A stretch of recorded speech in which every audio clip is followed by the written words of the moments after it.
on the tip of my tongue. Bend my nail, bite my thumb. Evidence won't clear my name.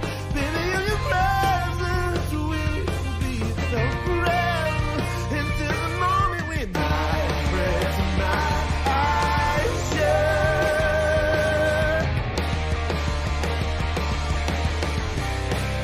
Now I'm ready.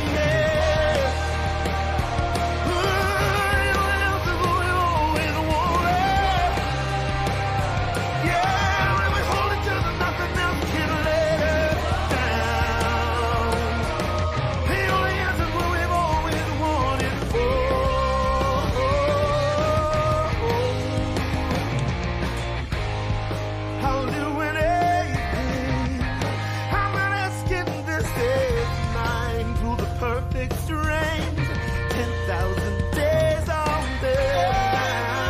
This won't clear our names. Oh, baby, it's our last kiss. Will last forever. That's the moment when I rest my eyes shut.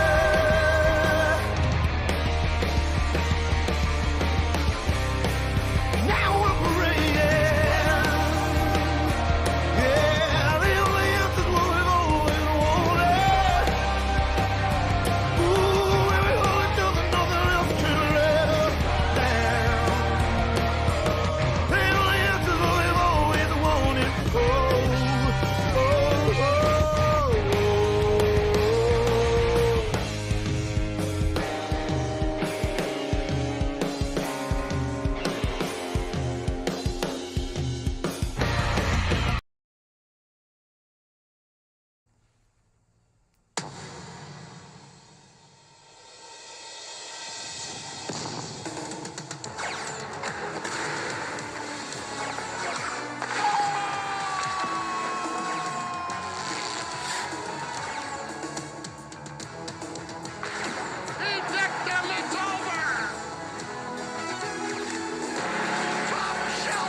Welcome, everybody, to an impromptu edition of Two Goalies, One Mic, episode 154.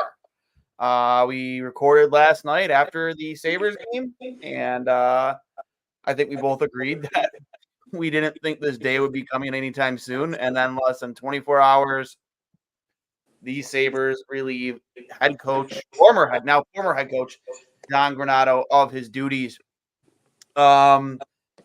Released from the team this morning. But before we get to that, remember this is brought to you by Fatty Beer Company, Western New York's premier market and tap room with over 300 beers to choose from at 8 Western New York locations. Make sure you go check them out. One of Western New York's only kid and dog friendly bars, open 11:30 a.m. to 10:30 p.m. and later with live music, entertainment, and trivia at all 8 locations. And Buffalo Logo Apparel, I mean, one of the greatest spots to get any of your Buffalo sports apparel needs, whether it's the Sabres, the Bills, the Bandits, the Bisons. They have everything there. Shirts, your hats, your hoodies. Make sure you check them out at Buffalo Go on Instagram and Twitter, at Fatty Beer on Instagram and Twitter. Hurls, quite the day here, and I think we got an echo on your side of it. Yeah, well, we're gonna have to deal with it. But is it better or no? Well, I'm echoing. Oh, I think I'm good now. Yeah, I mean, I hear it slightly in the background. Doesn't sound like it to me, at least. But yeah. Well, impromptu for now. I have a janky setup here. We'll just have to figure it out. But pretty crazy. Something that I think we all expected potentially at the beginning of next season if they got off to a slow start, but less than 12 hours after the season ends, they get rid of Don Granato. So tells you a lot about what their thought process was for the past month or so.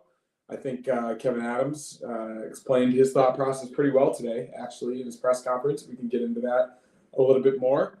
But definitely surprising given what we had thought was going to happen. But when you really get down to it, the expectations were there and they were not met. So from that perspective, not too surprising. And I think we can all agree that it was the appropriate time. And now they move forward, trying to find a guy that, as Kevin Adams said, has NHL head coaching experience. He made it pretty clear today. So a lot of options, and I'm sure we will get into that. Yeah, and we listed those options earlier on Twitter. You'd think probably names at the top of that list would be guys like Craig Berube, one of the more decorated coaches that were fired this past season out of St. Louis. We all remember St. Louis's run to a cup after being in the basement, and they find a goalie who got hot, whether you like him or not. Jordan Binnington was the best goalie in the league that year, and led them to a Stanley Cup. Of course, our good old buddy Ryan O'Reilly was right there along for the ride and also winning the Conn Smythe Trophy. So, I would say his name's top of the list. We're all going to talk about Lindy Ruff. Let's just get out of the way. Like we've talked about on this show, we've heard the chants for Lindy. I've seen the signs for Lindy. We've talked about extensively on this show. I would have to believe at least a conversation will take place between Kevin Adams and Lindy Ruff over the next, weeks, few weeks. Because it does seem like he wants to get this done quicker sooner rather than later. Yeah, I'd say so. The last question of the press conference from our good friend Matthew Fairburn today was specifically about Lindy Ruff. And he said he didn't want to get into specific names, but he was leaving that press conference saying that he wanted everybody to know that he does have a plan. So he didn't say no. And I would be led to believe that does include Lindy Ruff, because when you have the 5th all-time leader in wins all-time as a head coach in the regular season, and when you add playoffs into that, he goes into 4th. I think, and also he lives in your backyard. I think he still maintains a residence in Clarence. Yep. I think you would be doing a disservice to your organization and your fan base if he was interested. There's a chance he's not interested, but given how it worked out in New Jersey, I would reckon that Lindy Ruff does not want to end his coaching career that way.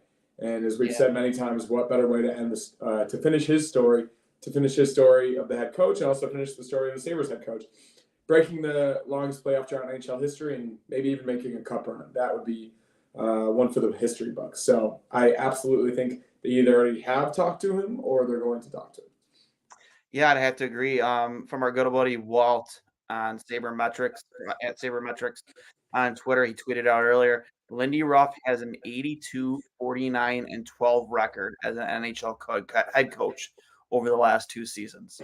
I mean, if you were to tell me there was a coach in the NHL, or any coach, name it doesn't matter who it is, and that was their record over the previous 2 seasons, I would assume they'd still have an NHL job. Personally, that's a great record over the course of 2 full NHL seasons. That being said, I think one of the terms or a narrative about him is like he's a dinosaur. He's too old school. But from everything we've seen, I before I get into that, I think Lindy has been able to adjust to the times on how to coach, this newer generation hockey player. But that being said, I think that they need some old school mentality behind this bench. And I think Kevin Adams spoke a little bit to that. And even so with that press conference, and like I said, we'll get into that extensively. I kind of got the feeling that Kevin Adams might have felt like a little bit of heat there. Like he's on the hot seat with the way, because if you look at last year's press conference, the question was asked, is it playoffs or bust? And he really wouldn't answer the question. He kind of danced around it. And the demeanor this time around, completely different. Like, the time is now. We need to win now. Yeah, I would agree with that. I thought largely his press conference was pretty good. It seemed like it was pretty well received, not only by fans, but also in the media.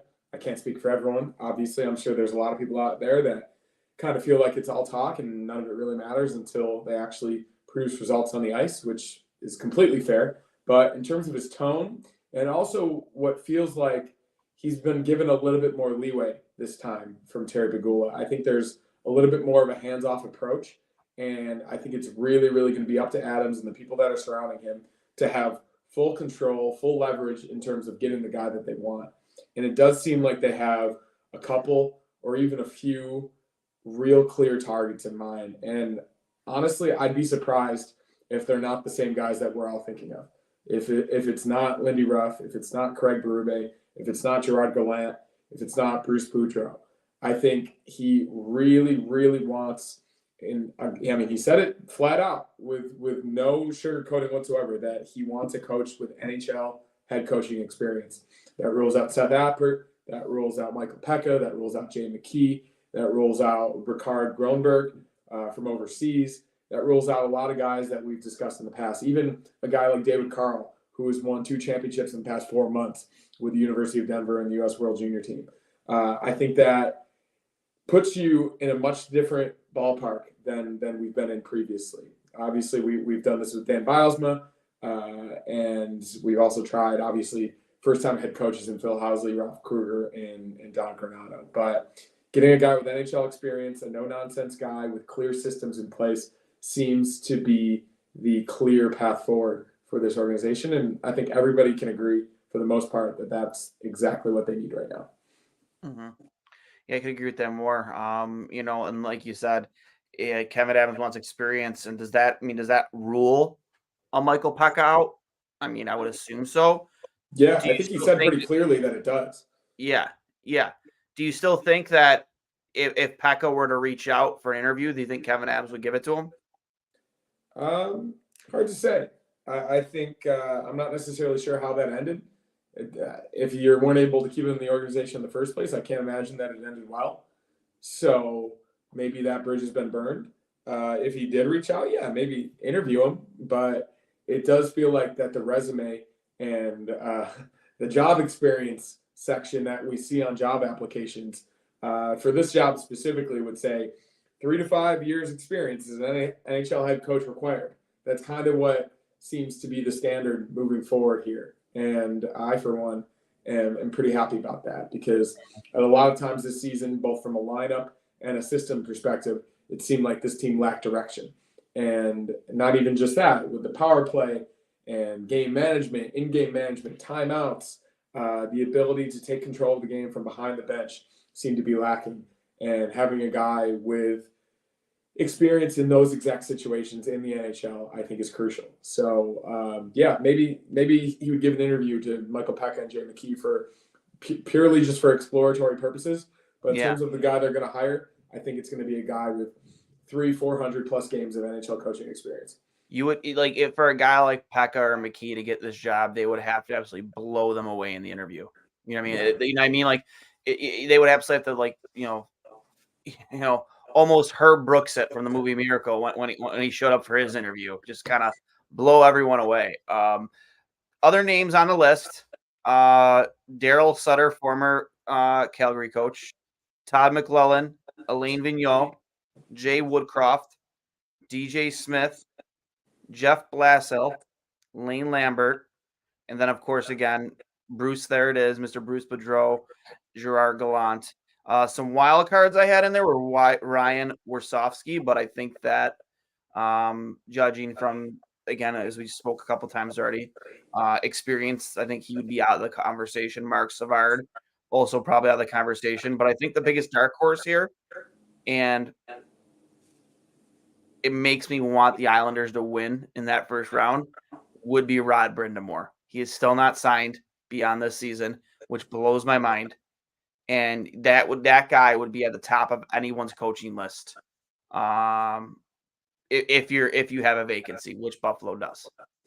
Yeah, that's something that's been thrown out online all day today, and I think it really does depend on what happens. I think Carolina has been in the part of their franchise and the part of their build that they haven't made it over the hump as the Sabres did it in 05-06 and 06-07, and maybe they're looking to move on with someone new, a fresh voice in the room, to eventually get this team that obviously has been very good for four plus years now to get over the hump. And let's say they don't, I think that could be an intriguing situation. He obviously played with Kevin Adams on the Hurricanes on that 06 Cup team.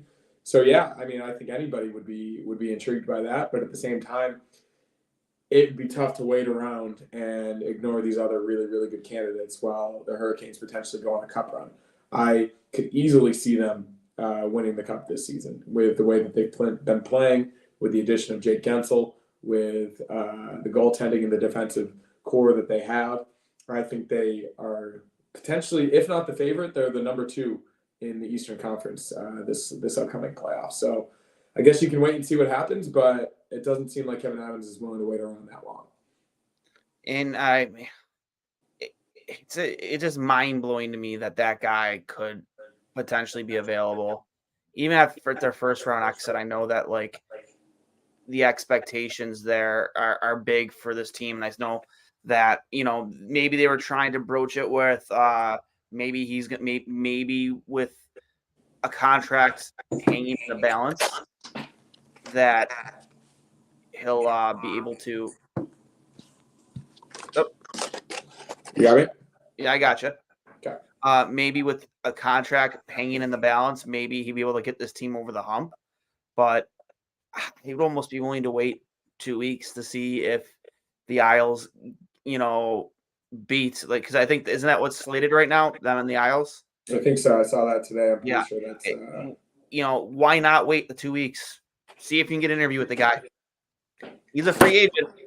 He's going to be a free agent. So maybe request permission. I don't know how that goes about, like when his contract is officially over. Is it over the moment the season's over for Carolina? Is there a date on it? I don't know, but I really would love to see at least a note. At least, I think that's the guy, right? If he was available today, that's the guy, right? I wouldn't necessarily say definitely the guy. I think there are a variety of ways you can look at this, and given his connection to Adams, maybe that would be the favorite. I don't even know if he's my favorite, because I think it might be your favorite, but at the same time, I haven't paid enough attention to exactly the way he goes about things, and I would like to do a little bit more research myself, because I haven't really looked into head coaches too often before the past month or two, before we all really, really, truly wanted Don Granato's time to be over. So, yeah, I mean, personally for me, at the moment, I do feel like it's Lindy. I do feel like he deserves another shot, and I do feel like he kind of got a raw deal in New Jersey, not only from the storyline perspective within the Sabres, but we all know his style. He knows the city. He knows this town.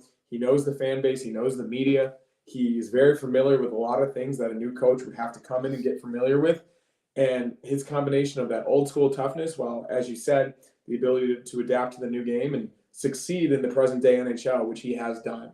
So I think there's a lot of things at play there that, yeah, everyone may feel like that's a retread, but it's a retread with a guy with a lot of experience that kind of got a raw deal, not only in New Jersey, but I feel like a little bit at the end of his tenure with the Sabres, given the way even those teams in 07 kind of fizzled out with the leaving of Drury and Briere. So, yeah, for me personally, I think it's Lindy, and I think it would be for a lot of fans. But, yeah, everybody can have their favorite, and I guess that's why this is so exciting, and why when we woke up this morning and we realized that this was happening, that it could lead to a lot of different possibilities.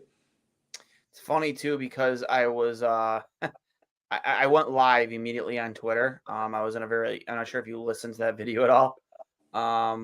But I went live from my vehicle outside of one of my accounts at work. I'm assuming that the service was god awful, and I literally sound like a robot. You cannot stand a word I said for 7 minutes, Hurls. For 7 straight minutes. You could have just guessed what I was talking about, but it was pretty terrible. I did not get a chance to hear it myself, but sometimes we're at the mercy of when news breaks, and I think you did your best, and you can be proud of it. Yeah, I did my best. Nobody took anything from it other than what I wrote as the headline.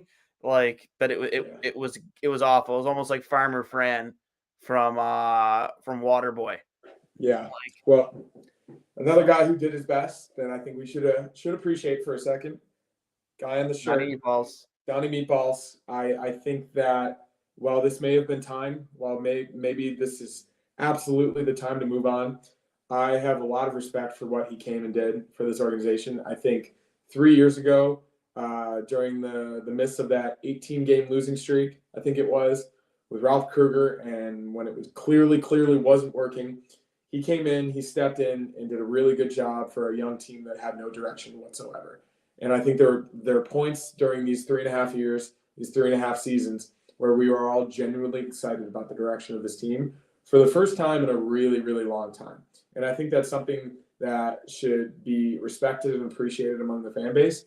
Well, yes, we're pretty frustrated this season at many different points, and that's why he got fired, quite frankly.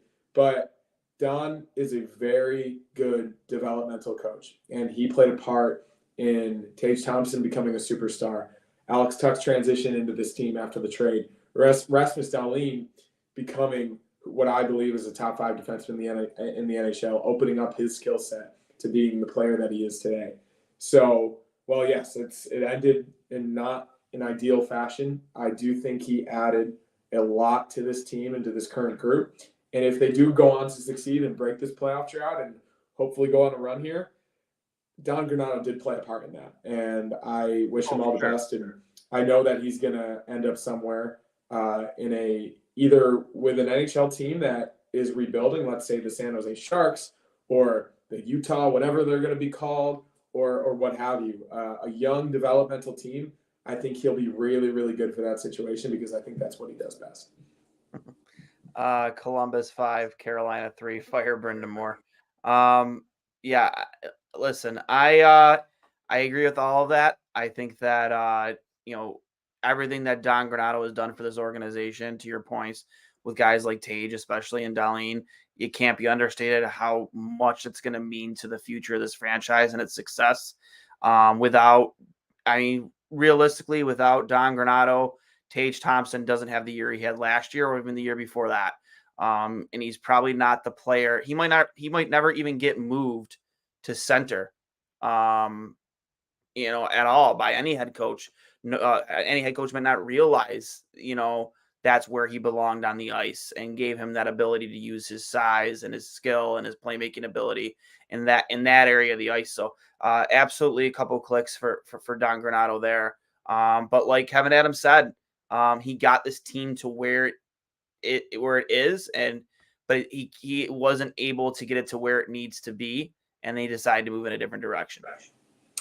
Yeah, and I think we can all be refreshed and happy that they actually did it because he had the conviction and he had the realization that with his systems or his lack of systems this season that didn't quite click, that moving forward into next season with what they want to do this offseason, that it wasn't going to work. And I was pretty happy with the bitter tone of the press conference from Adams today and also the accountability with himself.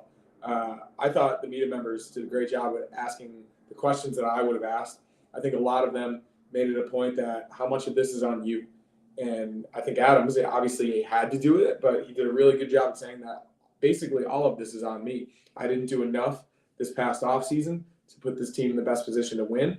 And I didn't do enough to potentially even do more during the season as well. So looking yourself in the mirror as a GM, especially as a first-time GM, I think is really beneficial for Kevin Adams. And yeah, as he said, like if they had a crystal ball on Jack Quinn getting injured twice, they would have done something differently. Sometimes you get a bad deal, you have some bad luck, but for the most part, I think he was accountable and he has a direction moving forward, which I think is good. And that's all you can do at this point. You get a guy in place with some experience, with some systems, you get these guys acquainted, and then hopefully you add a couple pieces and you start over again in October. But at least for right now, there's a clean slate and you can move forward knowing that from here. Yeah, I can't agree with that more. And I just want to nip this in the bud right away because we've seen his name thrown out a lot, like right away, straight up, and I'll get your thoughts on it. I want nothing to do, even if he was allowed to, be a candidate, I want nothing to do with Joel Quenneville. Sorry.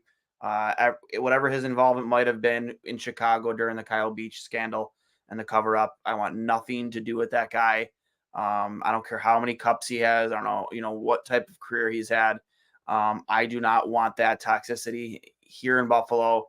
Not just because of the negative press that the Sabres would get for bringing a guy like him in. Everybody knows me and how I felt about that situation. Keep anybody from that staff and anybody who was in charge of making a decision and away from the NHL entirely, all of them. So I just want to nip that one right in the bud right away. Yeah, I would agree. I think that he was fired from a really good team in the Florida Panthers for a reason. That was not a decision that I think was taken lightly, but I think they executed it pretty swiftly. And now Paul Maurice is leading a team that is one of the Cup favorites when they had one of the best coaches or the most winningest coaches in NHL history behind their bench. So, yeah, I don't think it's worth it.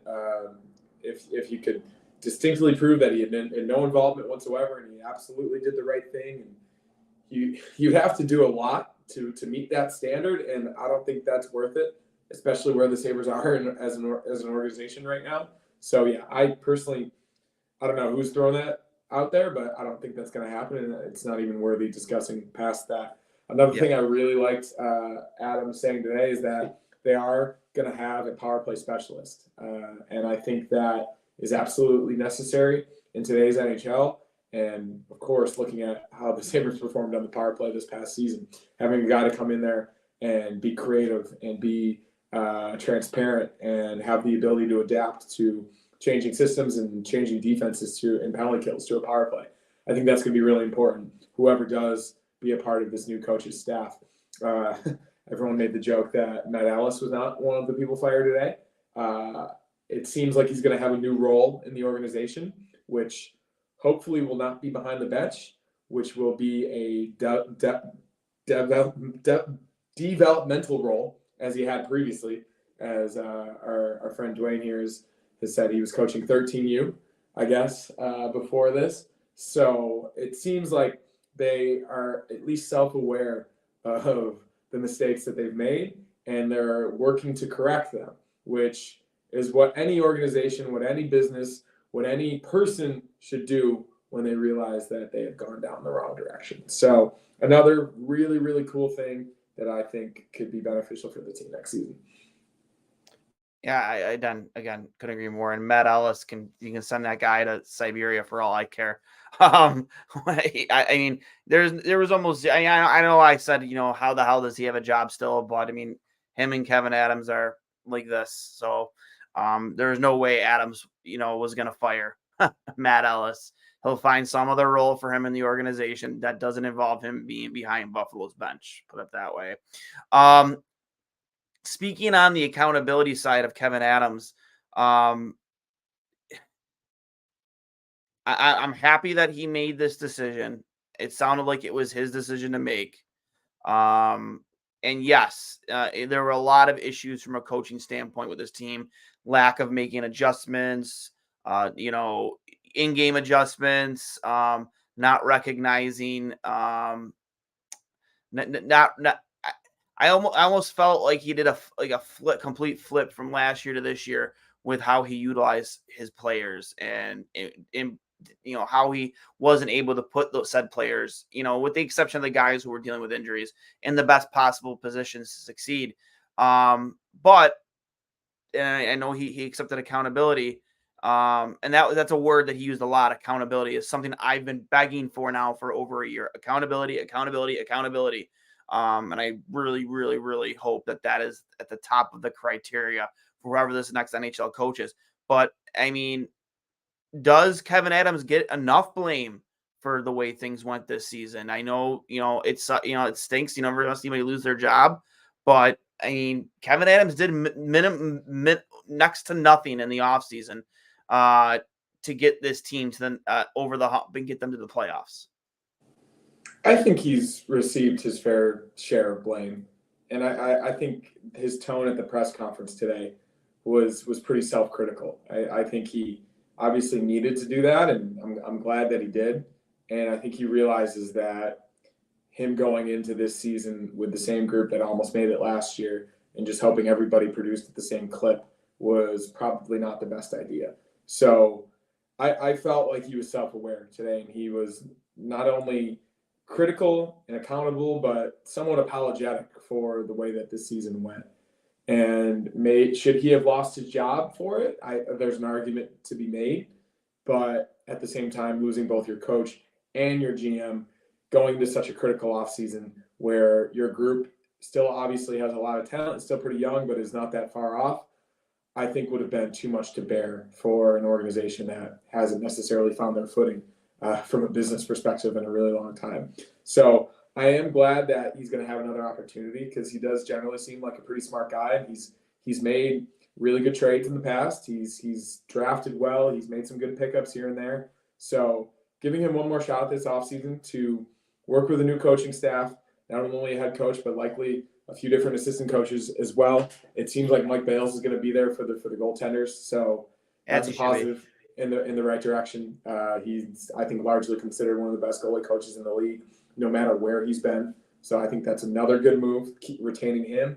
And then, then you have that foundation, and then you go into the draft, you go into free agency, and you do whatever you can to improve this team. And given how badly they failed in terms of additions last offseason and even during this season, I think hopefully that will encourage them to do the exact opposite, to package picks and prospects, to offer guys term and money that are proven NHL players that can come in and help this group. So, I think he got some of the blame. I think he recognized it, and this is a critical offseason for him, because if he does the same thing or if he doesn't do enough, then he's going to be out of a job as well. So, we'll see what happens there, but I'm glad that he's going to have another opportunity to right this ship.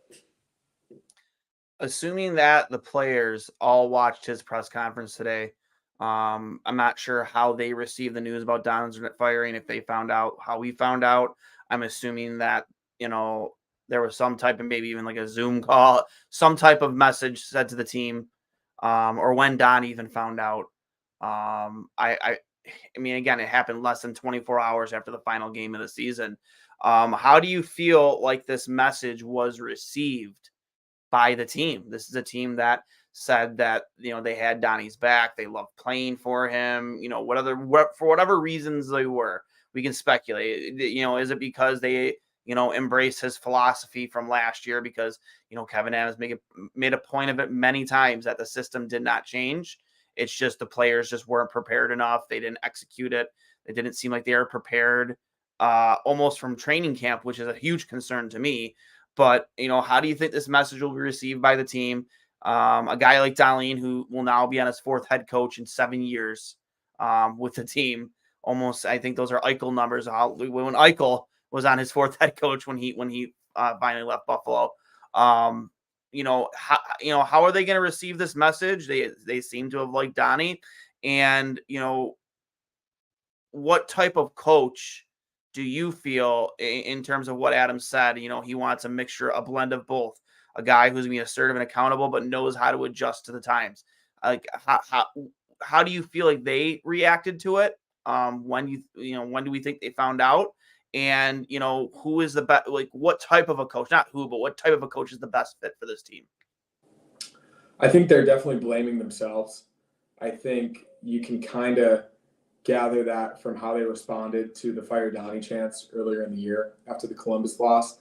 They obviously got upset and they took it personally, but I think internally they know that they didn't play well enough this year in front of Donnie, combined with the lack of system or the change in system or whatever it may, or the lack of a change in system, or whatever it may be. So I'm sure they're all taking it all very personally, because on a personal level, I do think they all really like this guy. And how could you not? He seems like an inviting, personable coach, and he was a player's coach for the most part. When you're a developmental coach and you work with young guys, you kind of have to be. You can't be this throw the garbage can, scream at guys and chide them for every missed play. And he doesn't really bench guys that often either, because I don't think he actually believed in that whatsoever. So, I'm sure guys are pretty upset, but at the same time, they're putting a lot of it on them. And as I would say, self-aware as that could be, I don't necessarily think they should do that, because I do think there is a balance between executing on the ice, but also being prepared to play from training camp on and in the beginning of games. I think Donnie's message was becoming kind of stale, and these guys were just floating around out there without much purpose. So adding on to that, I think you need a guy, obviously, that is a healthy balance, as they said in the press conference, and as you just said, a healthy balance of structure and experience and a clear and defined system, but also having the ability to adapt and to recognize what's needed in the modern NHL, which is a lot of speed and creativity. The best teams in the league have a little bit of toughness, they have a lot of speed, and they have a lot of skill. And that's where the game is going. It's way less your fathers and your grandfathers and your grandmother and your mother's NHL, where it was grab and push, a lot of physicality, check and go. It's way more creative, and those types of young, really skilled players are taking over this league, as we see on a nightly basis. Connor McDavid just got his 100th assist last night. Austin Matthews, I'm not sure if he has yet or if he's going to tonight. He could potentially score his 70th goal, and Nikita Kucherov could get his 100th assist tomorrow night as well. So I think the Sabres do have those players, as we saw last season, 94 points from Tage Thompson, and I think they had 4 30-goal scorers, 5 guys with 60 points, and they didn't have one of those guys this season. And I don't necessarily think that's on the players. So, yeah, they're going to take it personally, but they need a guy that's done it before and has the ability to keep on doing it and keep on adapting in today's NHL. Yeah, it's crazy too. And I just on your points from a few seconds ago, like you're gonna have potentially 2 players in the league this year with 100 assists each, which hasn't been done in like 30 years, just by even a single player. I think it hasn't been done since Gretzky. And then on top of that, a guy who's going to score 70, which I don't think has been done since it was either Solani or Mogilny. Absolutely wild. I remember like years ago, it was wild to see a guy get 100 points. Now, like the norm is for guys like McDavid and Kucherov and, like that. And it is 120 plus points. I think this will be like the 4th season that McDavid's scored close to 140 points, which is absolutely insane to me. And speaking of which, I think Reinhart just scored number 56, which exciting for him. Happy for him. And Florida is going to be a team that I'm going to follow for sure out of the East in the playoffs. Going to root for Vancouver though. Here's what my thought on it all. I think that they need an in-your-face type of guy, man. I just think they do. Again, accountability. You need a guy who, again, you don't need somebody to throw a garbage can in the dressing room or kick over a table or, whatever it might be. But like, when I say accountability, I want a guy who in the game is going to hold a player accountable for their play. Whether it, I've asked, I don't know how many times for certain players to be sat mid-game. That to me is accountability. And that's the type of backbone I want to see from whoever this next head coach is.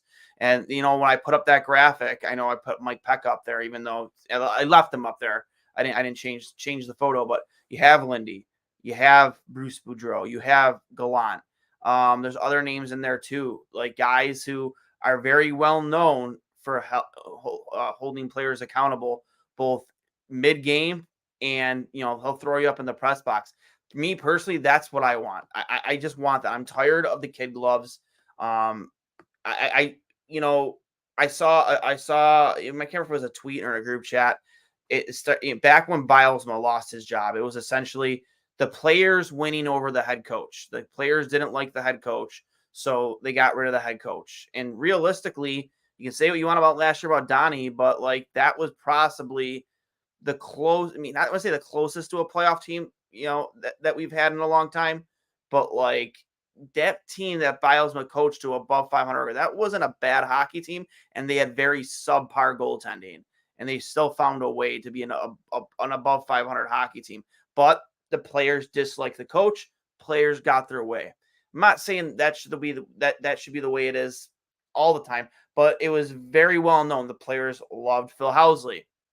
Phil Housley didn't have much of a backbone, didn't hold guys accountable. Kruger, players coach, zero accountability unless your name was Jeff Skinner. And now again, we have a guy who we just screamed about it over and over again. Where's the accountability? That's what I want. I no more kids gloves. I don't care about your feelings anymore. I'm going to take the team success over your feelings 10 times out of 10. And that's what I want. Yeah, I'd have to agree. I think we haven't had that type of guy in a long time, maybe since Lindy Ruff. And what do you know? He's available once again. So yeah, I think it's about that time, and you can have a little bit of both, but accountability number one, well, experience number one, added with some accountability, added with some creativity and adaptability as well. And then you got yourself a guy that gives you a good foundation, and you let the players play under that system, under that structure. I think the combination of all those things is what's needed in today's game. I mean, look at Edmonton, how they started this season with Jay Woodcroft. I know he didn't have necessarily the most experience as a coach prior to that, and you have this team that's so unbelievably talented, and then they bring in Connor McDavid's junior coach, and then they go on this unbelievable run, and they get back to the team that they once were. I don't think the Sabres are necessarily that far off from that model whatsoever. Like, you had this team that was so good offensively that completely lost it this season, but in the process they gained some defensive responsibility and really good goaltending. So you have the pieces in place. You just need them all to come together at the same time, which is, of course, easier said than done. But at the end of the day, you have the most important thing, which is the players. You have the players that have already succeeded at this level, that have produced at this level, that have the ability, and also are still very young. So they are not, it's not like they're past their prime. They're not even at the beginning of their prime for the most part. So you have the system in place, not the system in place, but you have the players, and then you just have to create that foundation and move forward. Yep. I'm going to pull some quotes from the presser here via our friend of the program, both Matthew Fairburn and then also Mike Harrington. Kevin M says there's no doubt that the Sabres locker room and organization is in a better place that I'm sorry, let me repeat myself. Kevin M says there's no doubt that the Sabres locker room and organization is in a better place than when Don Granato took over, but ultimately it wasn't good enough. We underperformed. Also from more from Kevin Ebbs, our standard needs to be higher, period. No more talk about this being a young team. I love hearing that because I got sick and tired of hearing, oh, this is a young team. A lot of these guys have been in the league for a while. Adams also said that the people who were retained on the coaching staff were retained for a reason, but it will be a conversation with the next head coach what their roles will all be. I'm not sure how I feel about that. Said he wants NHL experience. We've already been over that. And he also just reiterated experience when during a follow-up question. Kevin Adams said he thinks this team is craving accountability and structure. The time is now. It's go time. It's time to perform on an individual level and a team level. He also, when asked about the injury to Tage Thompson, said it's significant enough for him to miss the Worlds, but it's nothing that would impact him to train over the summer. Would have probably missed a few weeks had the Sabres made the playoffs. Yeah, I agree with all of that. He said all of the right things. I just hope it's just not words to make people happy. Your thoughts?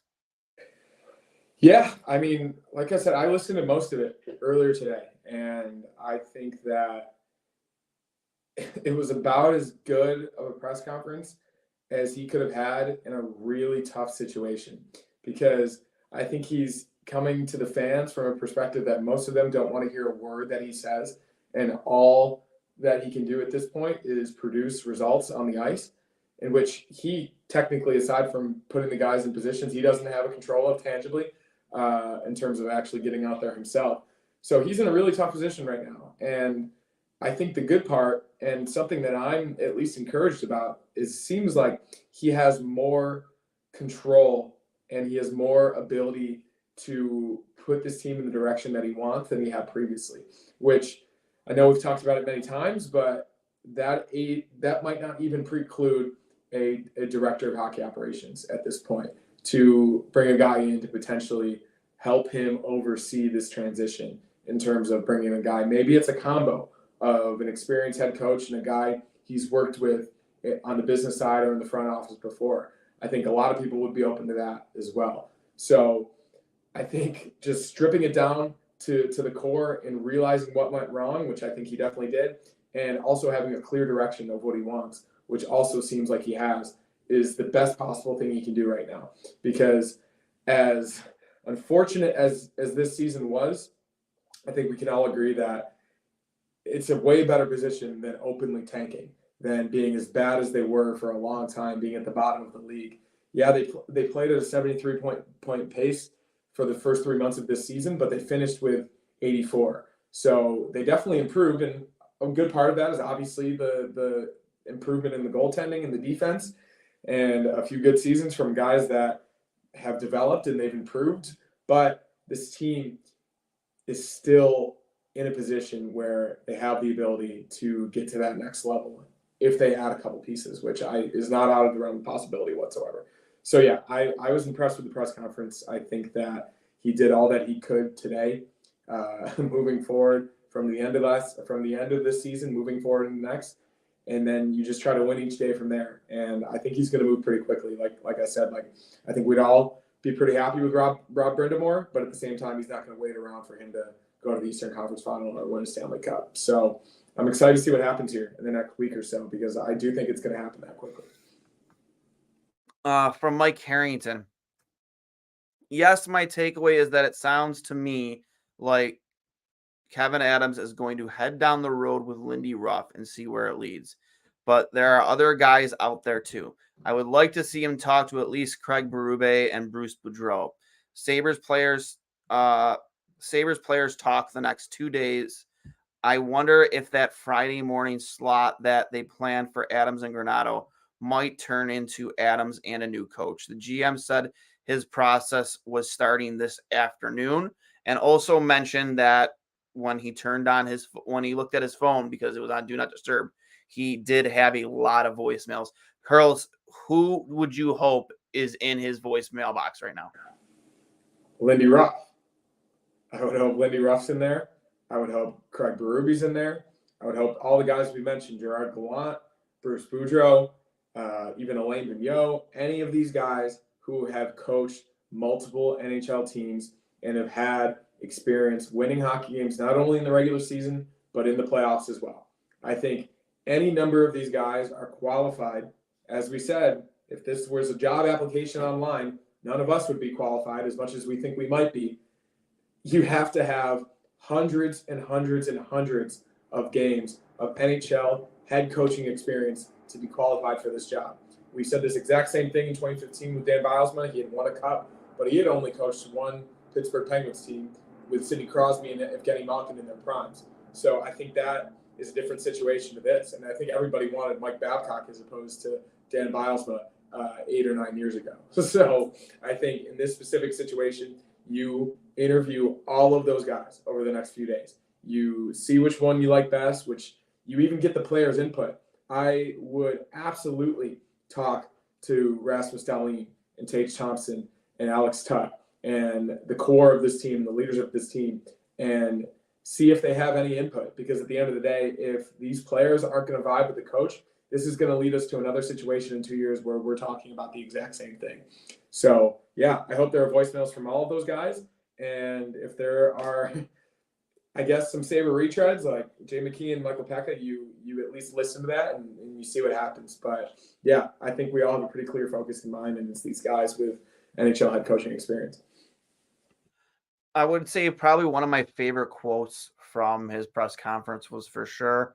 And he was pretty I don't know if the right word is passionate when he said it, but when he said, we haven't done anything, we haven't accomplished anything, nothing in this league.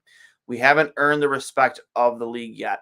Not too long after that, there was a lot of talk in regards to guys who regressed. And he, talked, I would say extensively about Dylan Cousins, how the type of player he wants Dylan Cousins to be. Like, yes, we saw 30-plus goals from him last year, but is Dylan Cousins the type of guy that's going to help this team more if he scores 25, but is out there blocking shots, throwing hits? And the type of player he would like to see Dylan Cousins be is that after every single game, that other center that you were matched up against, do they come out of that game saying, holy shit, man, that that was miserable to go out there and play against number 24. And I tend to agree. I tend to agree because I've always compared him to a guy like Michael Pekka. I've been said it over and over again. They play similar physical styles of hockey, similar centermen. Dylan Cousins just has much more finesse and skill. I don't know if the right word is finesse, but still, you know what I mean. I like hearing that he didn't necessarily single out a guy, but he went extensively into the type of a player like Dylan Cousins wants to be, and who is the coach that's going to get that out of those particular players, just using him as an example. One thing I do want to say, piggybacking off, I know, again, it was Jim Murphy on Twitter who kind of leaked this the night before. We weren't really sure how to feel about it, and then it happened. Paul Hamilton did say in the intermission that he does not see Jeff Skinner on this team next year. Do we think that could come true? And would that be due to a coaching change? A guy who, hey, like we talked about Rod Brindamore when Skinner was at Carolina. That's probably why Skinner was no longer with Carolina. Rod Brindamore did not want him playing on his hockey team. Do we see this coaching? How will this affect the roster next year? You know, depending on like the type of coach that they want. For guys like a Jeff Skinner or a Peyton Krebs or, you know, fill in the blank, Henry Jokiharju, guys who are on the bubble of making this team in, you know, next year and beyond.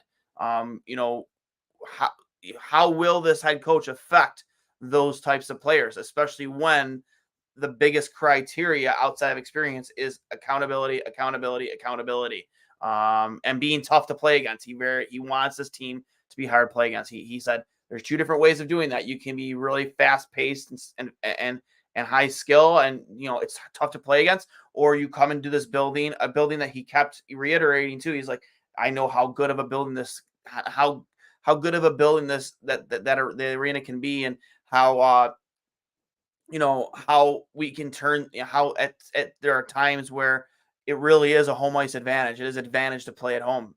You know, be in your own barn. You know, having a team like that, that's hard to play against. Physical, speed, and he said he wants a blend of both. But who is the coach that's going, you know, to make those decisions? You know, or make the decisions for guys like that are on the bubble. Possibly be no longer in Buffalo next season. I'm not sure if I worded that as kind of a word salad. To your original point, I do think it's really possible that Jeff Skinner is not on the team next year.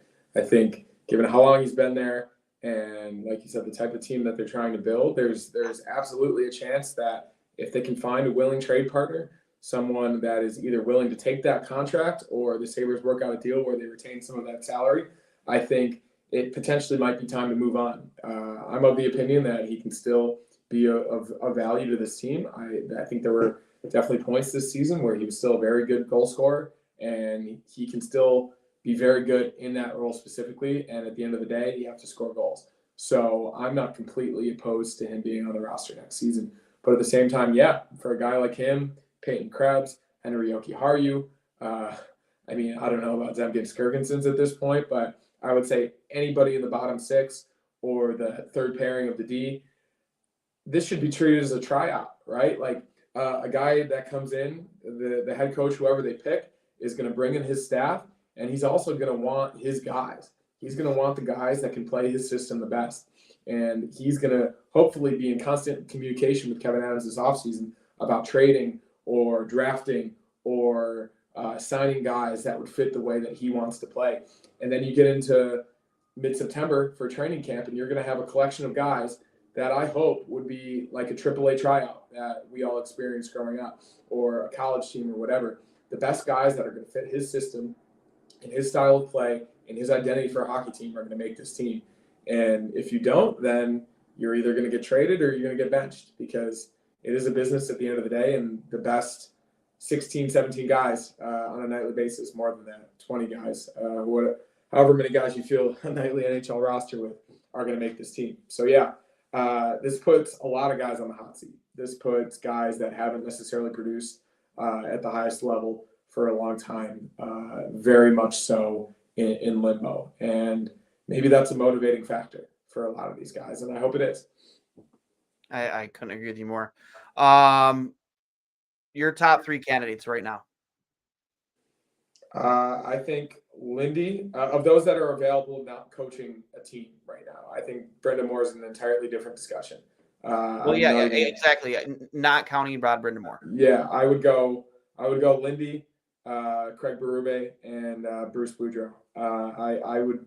Those are the three guys I've been thinking of, even before today, and definitely since the news came down. But it's three guys that fit all the criteria that we've talked about. They've had hundreds of games coaching multiple teams in the NHL, and they've had success with all these teams. They've had clear systems in place. They're no nonsense guys. They've all, I don't know if Boudreau was a player in the NHL, but Berube and Ruff specifically played hundreds of games in the NHL as a player as well. They know NHL locker rooms. They know how to get to these guys. And it seems as though that they, in the present day NHL, have had success adapting to the new game. Berube won a cup 4 years ago. As Walt said, Lindy's had success in the past 2 seasons with a young, very skilled team in the New Jersey Devils. Mm-hmm. And I think he was kind of done in by bad management and bad goaltending this past season. So we've seen what Lindy can do with really good goaltending. Exactly. And my top 2 I think would be Ruff and Berube. And I think they would be the top 2 for a lot of people, just given the amount of experience, the amount of success, the pedigree that both of these guys have, and the respect that they would immediately garner from every single person in the room as soon as they walk in the building. So I would put those 2 guys at the top, and Bruce Boudreau, I would put him there as well because he's had a history of coming into teams like this. He initially did it with the Canucks only a few seasons ago, coming into a team that didn't have much direction and being a no-nonsense guy to point them in the direction that they needed to go. So I'd throw Gerard Gallant in there as well, given how well he had done recently with the Rangers and the Vegas Golden Knights. But those top 2 for me, I think, are Lindy and Berube. Yeah. And for me, in no particular order, it's going to be Lindy and Berube 1 and 2, 1A, 1B, really. Your point again, Bruce Boudreau, Bruce, there it is, 100% would be in my top 5 for sure. And then guys like Gerard Gallant. And then I'm going to throw Todd McClellan in there because, he has had success in this league. And I think he would be a sought-after coach. We'll see where it goes. If Friday comes and that press conference happens and you see Lindy Ruff sitting next to Kevin Adams, and maybe I assume Terry Pagula would be there too for a moment like that. What is the reaction from this fan base? Do we storm down to KeyBank Center to welcome back Lindy? Obviously, Sabres Twitter would absolutely implode, but what is the reaction? I feel like it's going to be like 80 to 85% positive, and then you're going to have the downers like, oh, we're doing this again. Like, I don't care. I'm all about it. Bring Lindy home.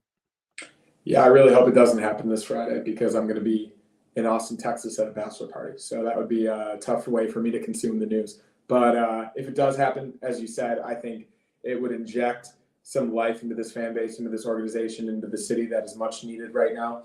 And just from a purely vibes perspective, emotion, as you say, finish the story. It is the top wrestling storyline. It is the guy that didn't quite succeed the first time around, but he goes somewhere else. He goes 2 other places. He goes to the place that was the ultimate heel in the Sabres storyline in 1999 in Dallas. He goes to New Jersey, which had so much success in the late 90s and early 2000s, right alongside the Sabres.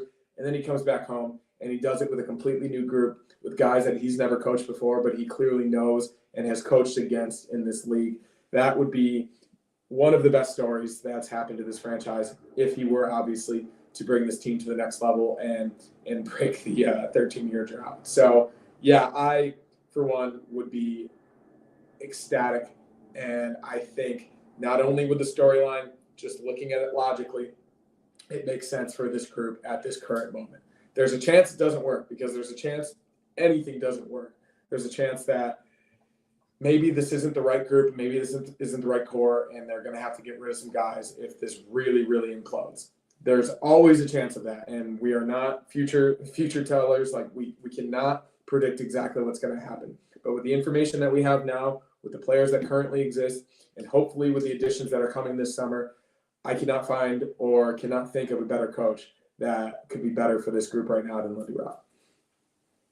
Yeah, I couldn't agree more else. And I'll say this about Lindy too is there's a guy who knows the fan base, knows how to get that building going, just knows just from a fan's perspective, knows what the success of this team, not just the success of this team, but knows what it means to us as fans to go out there and put in 100% effort every night. So we come out of games knowing that they left it all on the ice. He knows exactly what that means, both as a player, as a coach. And I don't think there's any guy out there available right now that's going to do whatever it takes as a coach more to get this team to the playoffs and to win a Stanley Cup more than Lindy Ruff, because it's going to just mean so much more to him doing it here in Buffalo. And on top of that, how much more it'll mean to this fan base that it was that guy finishing the story, getting this team over the hump. Yeah. As soon as I saw the comparison of Cody Rhodes to Josh Allen for this upcoming football season for the Bills and the seasons thereafter, in terms of him finally beating Patrick Mahomes and getting to the Super Bowl and honoring those great teams of the past that were never able to get it done, finishing the story for the Bills, this would be the equivalent for the Sabres. A guy who was drafted by the Sabres, who played a number of years with the Sabres, wasn't able to win a cup, brought a team to the cup, probably should have brought two more in 05-06 and 06-07, and then obviously got a pretty raw deal on the way out and fizzled out in a way that I think was a little bit premature. And it was at a time of transition, obviously, after Terry Pegula took over the team, and look what's happened since. So I think there is an opportunity here to right the wrongs of the past, to bring a guy back, as you said, that knows the city, that knows the fan base, that knows the organization, and it would take a lot of the groundwork and a lot of the legwork that a new guy that's never been here before out of it just from the get-go, and he can come in and get to know these guys and instill his systems, instill his coaching acumen over the summer and really hit the ground running. So I'm completely on board, if nothing else, for vibes in the story. But as we said, and we will continue to say, as you think about this logically, this does make sense, even if you remove all of the emotion and all of the history. So I encourage Kevin Adams to at least, I know he's going to have that conversation. Maybe he's already had that conversation. And if it happens on Friday, I'm going to have to leave the bar for a second and celebrate for a little bit with everybody. So we'll see what happens. But I couldn't be more excited, and we'll see what happens here in the next few days. Yeah. I'll give original photo credit to this one to Quarren Teenage Heartthrob at Double Dogger on Twitter. He was the one that came up with this one. Also a big wrestling fan, I'm assuming, but I love this picture so much. Finish the story, and it really would be finishing the story for Lindy Ruff and the Sabres, with everything coming full circle. Him being the guy to finally get this team back to the playoffs after 13 years of no playoffs, since he was fired. So I couldn't agree with you more on all those sentiments, Hurls. Any final thoughts before we get out of here?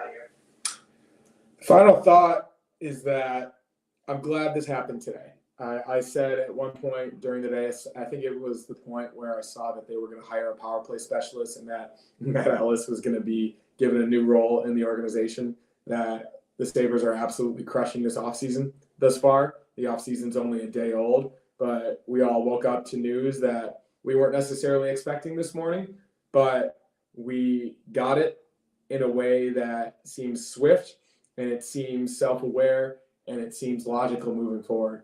And I think all those things point to this organization realizing that they really screwed up once again.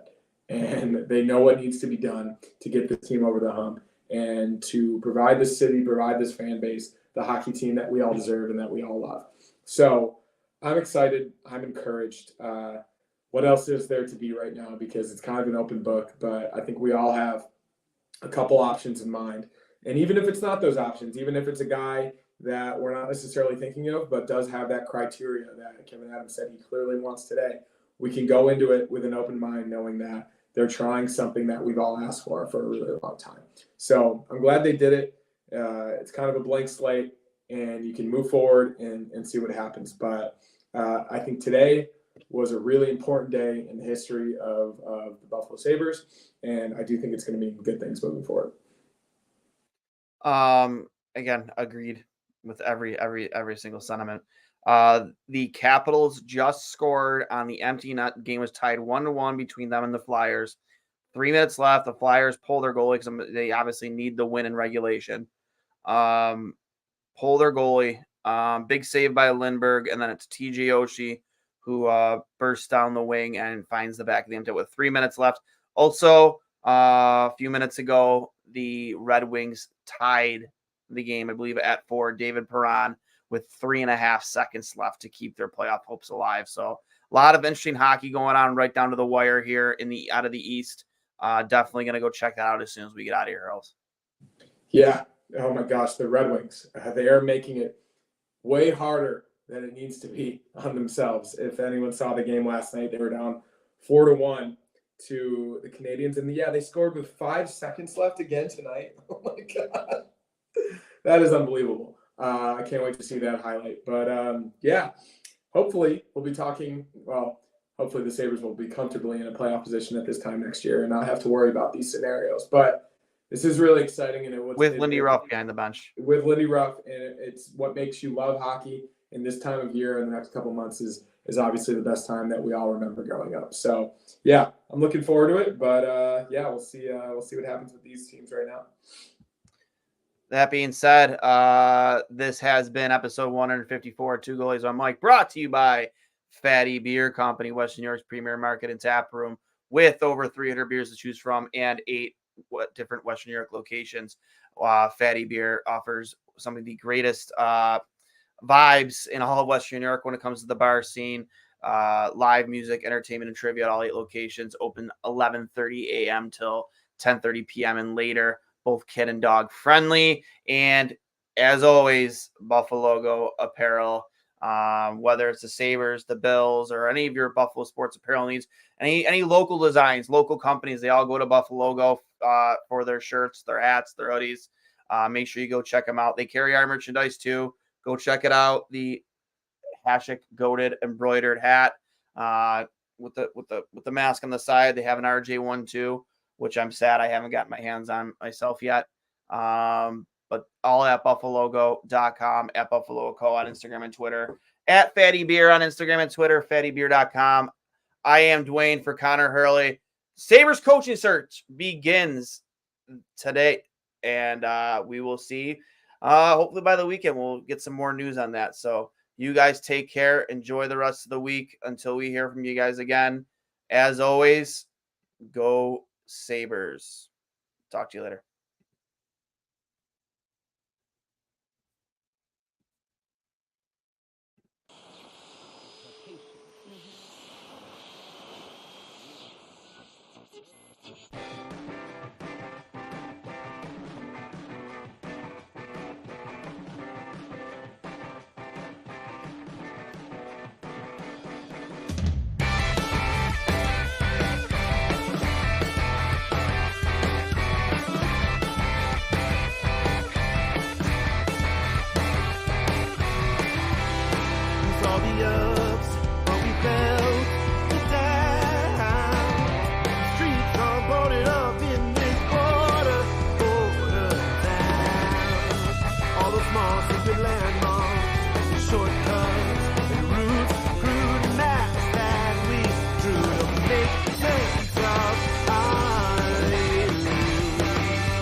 Different than they did before, like the sort of